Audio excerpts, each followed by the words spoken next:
नमस्कार, मैं रचना शर्मा चढ़दी कला टीवी देख रहे सभी दर्शकों का स्वागत करती हूं। आप देख रहे हैं हरियाणा न्यूज। समाचारों की शुरुआत से पहले एक नजर आज की मुख्य सुर्खियों पर।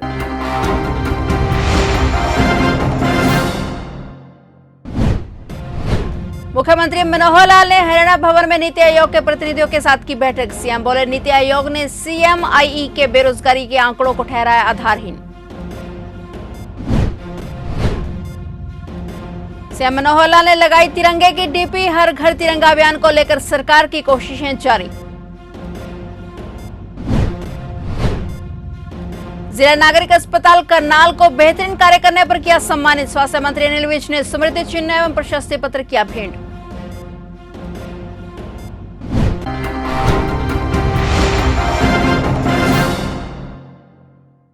और अब समाचार विस्तार से।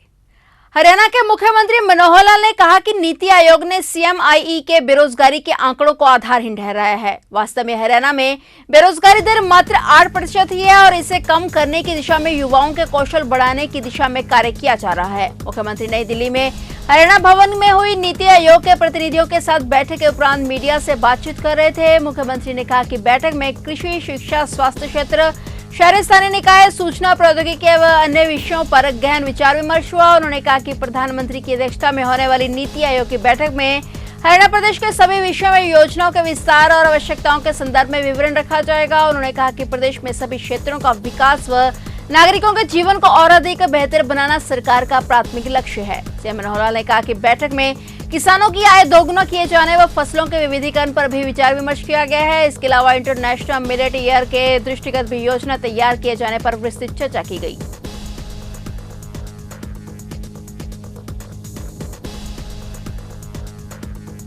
मित्रों, आज जैसा हमको मालूम है कि नीति आयोग एक संस्थागत व्यवस्था अपने देश में पिछले कुछ वर्षों से काम कर रही है।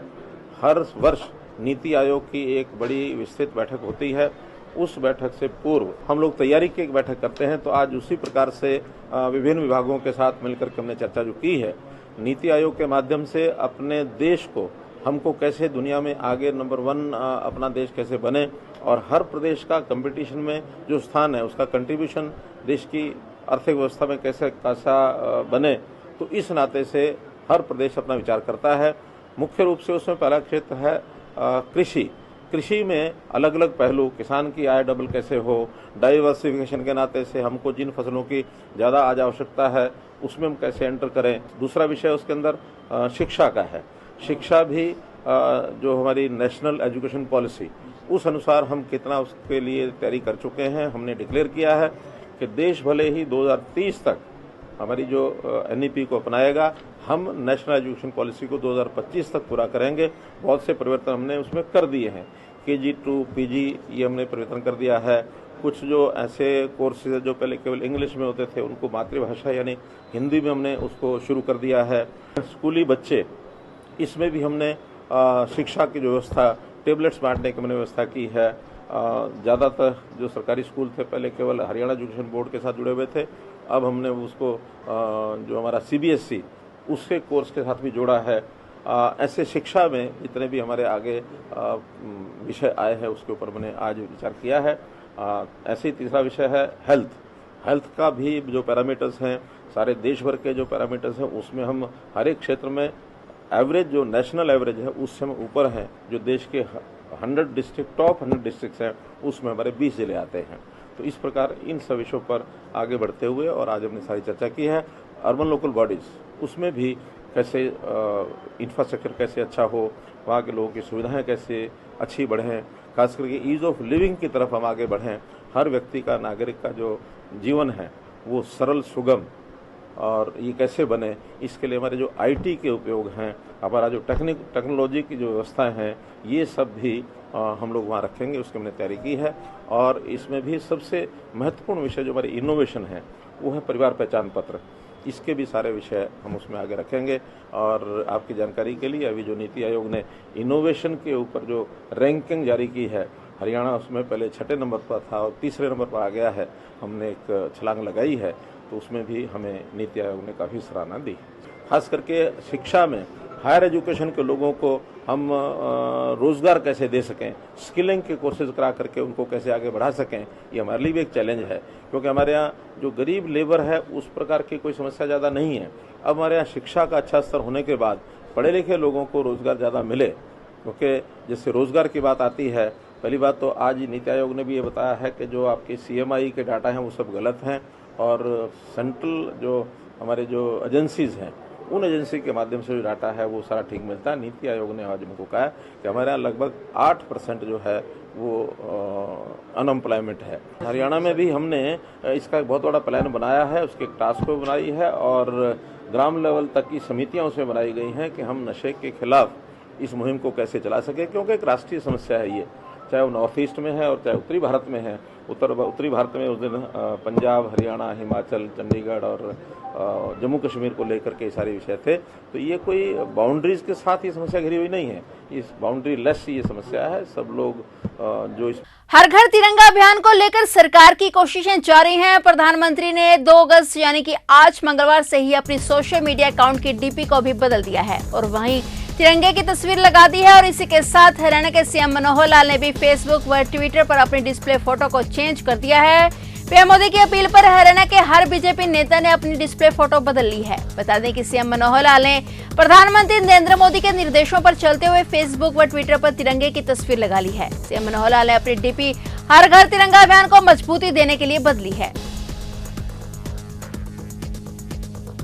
प्रदेश के गृह एवं स्वास्थ्य मंत्री अनिल विज द्वारा प्रदेश के सभी नागरिक अस्पतालों में से जिला नागरिक अस्पताल करनाल को बेहतरीन कार्य करने पर सम्मानित किया गया है। गृह मंत्री अनिल विज द्वारा हरियाणा मेडिकल काउंसिल द्वारा अंबाला में आयोजित कार्यक्रम में राजीव अरोड़ा, ACS हेल्थ विभाग, doctor Veena Singh, director general health service and doctor RK Aneja, Pradhan Haryana medical council की उपस्थिति में जिला नागरिक अस्पताल के प्रधान चिकित्सा अधिकारी डॉक्टर पीयूष शर्मा को स्मृति चिन्ह एवं प्रशस्ति पत्र भेंट किया गया। जिला नागरिक अस्पताल के सभी डॉक्टरों और स्टाफ सदस्यों ने सम्मान मिलने पर खुशी जताई और लड्डू बांटकर डॉक्टर पीयूष शर्मा को बधाई दी। प्रदेश भर के सरकारी अस्पतालों का विभिन्न तय मानकों पर खरा उतरने के आधार पर सारे प्रदेश के 3 अस्पतालों को उनकी सेवाओं की गुणवत्ता, मरीजों और अधिकारियों के आंकलन के आधार पर यह सम्मान दिया गया और उन 3 सर्वोत्तम अस्पतालों में नागरिक अस्पताल करनाल को भी शामिल किया गया है। मुझे ये बताते हुए बड़ा हर्ष हो रहा है कि पिछले वर्ष की भांति इस वर्ष भी हमारे अस्पताल ने अपना अच्छा कार्य जारी रखा है और इस कार्य को देखते हुए कल हरियाणा मेडिकल काउंसिल की तरफ से एक समारोह का आयोजन किया गया, जिसमें मुख्य अतिथि माननीय स्वास्थ्य एवं होम मिनिस्टर श्री अनिल विज जी थे और ACS श्री राजीव अरोड़ा जी, हमारी director general health services Veena Singh और हरियाणा मेडिकल काउंसिल के प्रेसिडेंट श्री RK अनेजा जी उपस्थित थे। उनके द्वारा एक प्रोग्राम चलाया जा रहा है कि जो अच्छे अस्पताल और अच्छे डॉक्टर हैं उनको सम्मानित किया जाए। इस कड़ी में पूरे हरियाणा प्रदेश से 3 सरकारी अस्पतालों का चयन किया गया, जो उनके कार्यों को देखते हुए, उनके कार्य और उनके मरीजों की संख्या तथा सभी कार्य देखते हुए डायरेक्टर जनरल हेल्थ सर्विसेज और हरियाणा मेडिकल काउंसिल की कमेटी द्वारा चयन किया गया और जो हरियाणा के सर्वश्रेष्ठ 3 अस्पताल उन्होंने छांटे, उसमें हमारे नागरिक अस्पताल करनाल को भी इंक्लूड किया गया और हमें इस कार्य के लिए सम्मानित किया गया। बल्लभगढ़ नगर निगम के ज्वाइंट कमिश्नर प्रशांत अटकान ने अपने ही कार्यालय में कार्यरत कर्मचारियों की डेढ़ लती हुई से तंग आकर औचक निरीक्षण किया। नगर निगम औचक निरीक्षण के दौरान लगभग 95% कर्मचारी अपनी सीटों से नदारद मिले और इसके बाद उन्होंने तुरंत नगर निगम कमिश्नर अकाउंट ब्रांच को पत्र लिखकर सभी नदारद कर्मचारियों की 1 दिन की सैलरी काटने के आदेश दिए हैं। उन्होंने कर्मचारियों को कारण बताओ नोटिस भी जारी किया है। बता दें कि पिछले दिनों कैबिनेट मंत्री मूलचंद शर्मा ने नगर निगम कार्यालय का दौरा किया था। उस दौरान भी लोगों ने कर्मचारियों की सीट पर न मिलने की शिकायत मंत्री से की थी। नगर निगम के ज्वाइंट कमिश्नर ने आज औचक निरीक्षण कर कर्मचारियों को हिदायत भी दी है कि वे काम में किसी तरह की लापरवाही न बरतें, अन्यथा कार्रवाई के लिए तैयार रहें। ये 9:15 बजे का रहा है और ये खुद इंस्पेक्शन मेरे द्वारा किया गया है। इसमें जो भी कर्मचारी 10 से 12 कर्मचारी एब्सेंट पाए गए हैं, उन सभी एब्सेंट कर्मचारियों की रिपोर्ट बनाकर माननीय कमिश्नर साहब को भेजी जा रही है और इसमें ये भी रिकमेंड किया गया है कि इनका आज का वेतन काट लिया जाए। लगातार कहीं ना कहीं निगम के जो कर्मचारी अधिकारी हैं बहुत ज़्यादा लापरवाह होते हैं। 10 बजे आते हैं, 11 बजे आते हैं, जबकि उनका जो समय है वो 9 बजे ऑफिस में पहुंचने का है। तो इस लापरवाही पर क्या सख्ती बरती जाएगी? आगे भी इस तरीके का आपकी तरफ से जो है अभियान चलाया जाएगा? देखिए, ये माननीय कमिश्नर साहब की स्पष्ट डायरेक्शंस हैं। जो भी ऑफिस में वर्किंग आवर्स में या पब्लिक डीलिंग आवर्स में अब्सेंट रहे, उनकी रेगुलर रिपोर्ट भेजी जाए और मान लो कोई रूटीन ऑफेंस बनता भी है तो उनके खिलाफ फ्यूचर में डिसिप्लिनरी एक्शन भी लिया जाएगा। आप एक्शन में नजर आए और खुद आज मोटरसाइकिल पर आकर के सुबह आपने ये सारा कुछ किया है, तो क्या देखिए, कहेंगे? ये जो औचक निरीक्षण था इसमें मैं नहीं चाहता था कि कोई इन्फॉर्मेशन आगे कर्मचारी को मिल जाए, तो थोड़ा सा मैंने चेंज किया है। सो आई केम थ्रू माई बाइक। क्या माने कि चेंज से कहीं ना कहीं अधिकारियों में अब खलबली या डर का माहौल तो जरूर बिल्कुल होगा? बिल्कुल, ये इंस्पेक्शन रेगुलर रहेगा और उसका आप रिजल्ट भी देखेंगे। आने वाले समय में अधिकारी समय पर भी पहुंचेंगे। समय पर पहुंचेंगे और जो प्रेजेंस इसकी इंश्योर भी की जाएगी। Thank you. पंचकुला पुलिस को बड़ी कामयाबी मिली है। पुलिस ने 5 मोस्ट वांटेड इनामी बदमाशों को गिरफ्तार कर लिया है। सभी भूपी राणा गैंग के गुर्गे हैं। आरोपियों के खिलाफ कई मामले दर्ज हैं। पुलिस उपायुक्त पंचकुला सुरेंद्र पाल सिंह ने बताया कि क्राइम यूनिट सेक्टर 19 ने 5 मोस्ट वांटेड अपराधियों को गिरफ्तार किया है, जिनमें क्राइम ब्रांच इंचार्ज निरीक्षक राजेश कुमार व उनकी टीम ने 5 मोस्ट वांटेड अपराधियों को गिरफ्तार किया है। पुलिस ने आरोपियों से पिस्टल व कई जिंदा रोद, एक देसी कट्टा बरामद किया है। गिरफ्तार किए गए 5 इनामी बदमाशों को 5-5 दिन के पुलिस रिमांड पर लिया गया है, ताकि आरोपियों से अन्य संलिप्त वारदातों का खुलासा किया जा सके।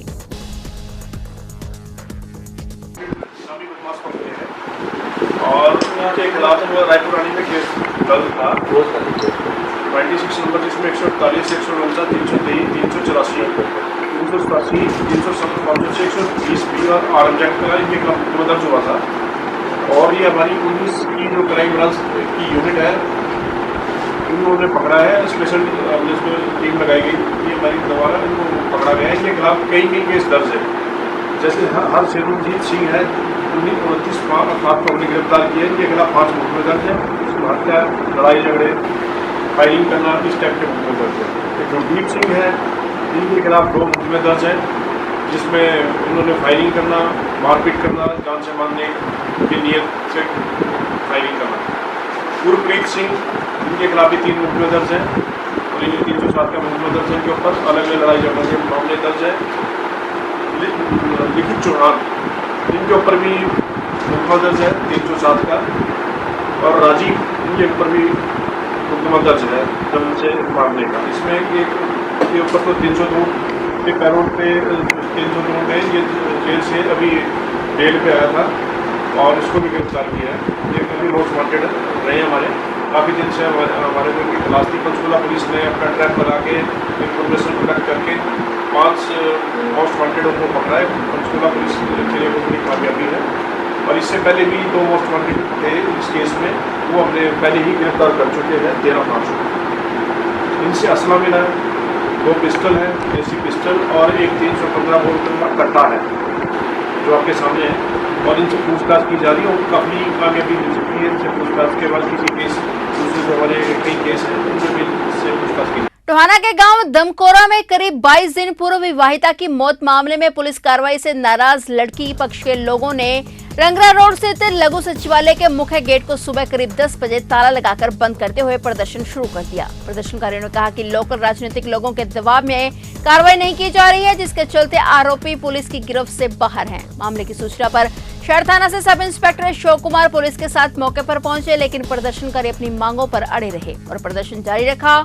शहर थाना प्रभारी राजपाल लोगों को समझाने का प्रयास कर रहे हैं। वहीं लघु सचिवालय का गेट बंद होने से सरकारी कर्मचारियों व आमजन को परेशानियों का सामना करना पड़ा। शहर थाना प्रभारी राजपाल के अनुसार मामले में आरोपी मृतका के पति रणबीर को गिरफ्तार कर लिया गया है। आगामी कार्रवाई जारी है।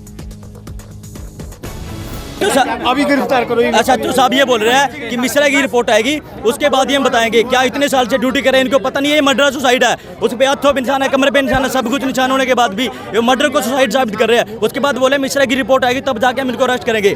306 का मुकदमा दर्ज करके मर्डर का केस है ये। उसके बाद इनको अपनी आंखों से देखा इन्होंने, अभी तक कोई कार्रवाई नहीं है। 22 दिन हो चुके हैं। इन्होंने पहले भी बोला था कि 2 दिन का हमको टाइम दे दो, 2 दिन के बाद हम इसको अरेस्ट कर लेंगे, आप संस्कार कर दो। अभी भी आके ये बोल रहे हैं कि हमें 2 दिन का टाइम दे दो, हम गिरफ्तार कर लेंगे। आगे की कार्रवाई मिश्रा के बाद करेंगे। 6 महीने नहीं आएगी, कब तक बैठे रहेंगे हम? पहले प्रशासन बोल रहा चाहते हो, अब हम चाहते हैं कि उनके ऊपर 302 का मुकदमा दर्ज हो और उनको आज ही अरेस्ट किया जाए, तभी जाके जाम खुलेगा। जब तक पूरा परिवार उसका अरेस्ट नहीं होगा, 302 का मुकदमा दर्ज नहीं करेंगे, तब तक हम यहाँ से हटने वाले नहीं है। ये मामला 306 का है। एक लड़की ने सुसाइड कर लिया था कि भाई उसको मतलब अननेसेसरी परेशान किया था, तो उस पर मुकदमा दर्ज है, ठीक है ना। उसकी तस्दीक हो के और हमने एक बंदे को राउंड अप भी कर लिया है। इनके पति को इन्होंने 2 के नाम लिखा थे, मदर इन लॉ के और उनके। हाँ, तो हमने इनको आश्वासन भी दिया था ये चीज़ें हैं। अब ये नेसेसरी हम इनको समझा भी रहे हैं, लेकिन ये उस चीज़ को सुनने को तैयार नहीं है, ये बात है। लड़की के परिजनों का कहना है जी कि आरोपी को गिरफ्तार नहीं किया गया। नहीं, गिरफ्तार कर रखा है। जो 2 नामी इन्होंने लिखे थे, इनके लड़की के पति को उनका नाम लिखा था, इन्होंने लिखवाया था। तो आरोपियों के खिलाफ किन किन धारा को तहत मामला? 306 और 34 के खिलाफ है। तंग परेशान करने का वो मुकदमा दर्ज हुआ था उसी दिन, और उसका जो भी भेज रखा है मतलब FSL में, उसकी जो रिपोर्ट आएगी और कोई धारा ऐड होंगी या कोई चीज़ होगी तो वो ऐड की जाएंगी और नियमानुसार कार्रवाई की जाएगी। तो सेक्रेटरी के गेट नहीं, इनको नहीं मतलब हमने इनको समझाया भाई प्यार से आप साइड में करो, और जो चीज़ें जो कार्रवाई कर रहे हैं, आपको कोई डाउट है तो हम वेरीफाई कर रहे हैं, क्लियर करते हैं, ठीक है ना। ये अनजान से हैं, जो मतलब मैच्योर आदमी इनमें कोई है नहीं जो बात करें। तो क्या आश्वासन देकर ताला का खुलवा? नहीं, आश्वासन तो यही है कि भाई हम कार्रवाई कर रहे हैं, जो जायज़ कार्रवाई है वही कर रहे हैं। इनकी अरेस्ट की मांग है, अरेस्ट कर रखे है बंदा, ठीक है। सतयुग दर्शन संगीत कला केंद्र द्वारा 5वीं अंतर्राज्यीय सांगीतिक प्रतियोगिता के पहले चरण का आयोजन अम्बाला शहर में किया गया, जिसमें 7वीं से 12वीं कक्षा तक के विद्यार्थियों ने भाग लिया। यह प्रतियोगिता देशभक्ति एवं मानवीय मूल्यों पर आधारित गीतों पर थी। इस प्रतियोगिता में अम्बाला के लगभग 26 स्कूलों के विद्यार्थियों ने हिस्सा लिया। इस प्रतियोगिता के बाद जो विद्यार्थी सिलेक्ट होंगे उन्हें अगले चरण के लिए फरीदाबाद भेजा जाएगा और अंतिम चरण के बाद जो प्रतिभागी जीतेंगे उन्हें इनाम भी दिया जाएगा। हमारे संगीत कला केंद्र के हेड और प्रिंसिपल हमारे प्रधानाचार्य दीपेंद्र कांत जी, जो कि स्पेशल तौर पर यहाँ आमंत्रित हैं, जो जजेस के तौर पर काम भी कर रहे हैं, और हमारे भिन्न भिन्न शहरों से, पंजाब से भी जजेस आए हुए हैं, जो आज यहाँ रिजल्ट निकलेगा। मेरे से पहले दीपेंद्र जी ने बताया कि ये जो संस्था है ये एक हेल्पफुल संस्था है, जो गरीबों के लिए 24 घंटे तत्पर रहती है, और भिन्न भिन्न शहरों से जो बहुत अच्छे बच्चे हैं उनको 8 तारीख को फरीदाबाद में जो सबसे बड़ा एक संभाव का स्कूल हमारा समदृष्टि का वो खुला हुआ है, उस स्थान पर जाकर इनका ग्रैंड फाइनल होगा। जैसे मेरे से पूर्व भी बताया उन्होंने कि हमारे देश में जो प्रचलन है आज, उस प्रचलन को हटते हुए एक देशभक्ति और एकता के सूत्र में पिरोने का जो काम हमारी संस्था कर रही है, उसमें हमारे पूरे लगभग देश में ब्रांचेस हैं जो इस काम में लगी। 5वीं प्रादेशिक सांगीतिक प्रतियोगिता आयोजित की जा रही है। ये भिन्न भिन्न शहरों में आयोजित की जा रही है प्रतियोगिताएं। तो आज इस आपके शहर अम्बाला में हम लोग पहुंचे हैं। तो प्रथम चरण की प्रतियोगिता इंटर स्कूल जहां पर आयोजित किया जा रहा है। तो यहाँ समूह गान और समूह नृत्य पर आधारित ये प्रतियोगिता है। समूह गान का विषय देशभक्ति गीत एवं मानवीय मूल्यों पर आधारित यह प्रतियोगिता है।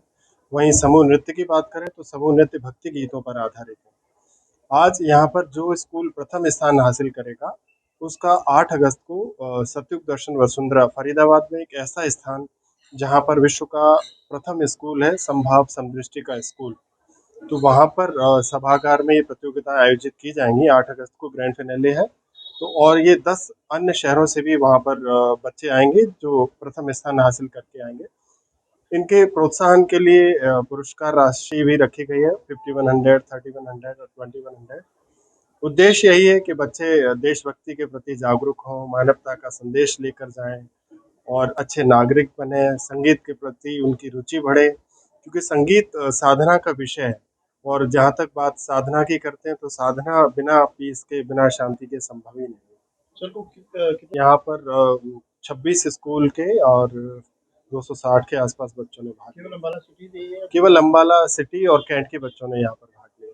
टोहाना के राजकीय स्कूल में रिक्त पड़े पदों पर अध्यापकों की नियुक्ति की मांग को लेकर जाखल में राजकीय सांस्कृतिक सीनियर सेकेंडरी स्कूल के छात्र छात्राओं ने स्कूल के मुख्य गेट के सामने धरना प्रदर्शन कर प्रदेश सरकार के खिलाफ नारेबाजी की। वहीं अपनी मांगों को लेकर 5 छात्र भूख हड़ताल पर बैठ गए।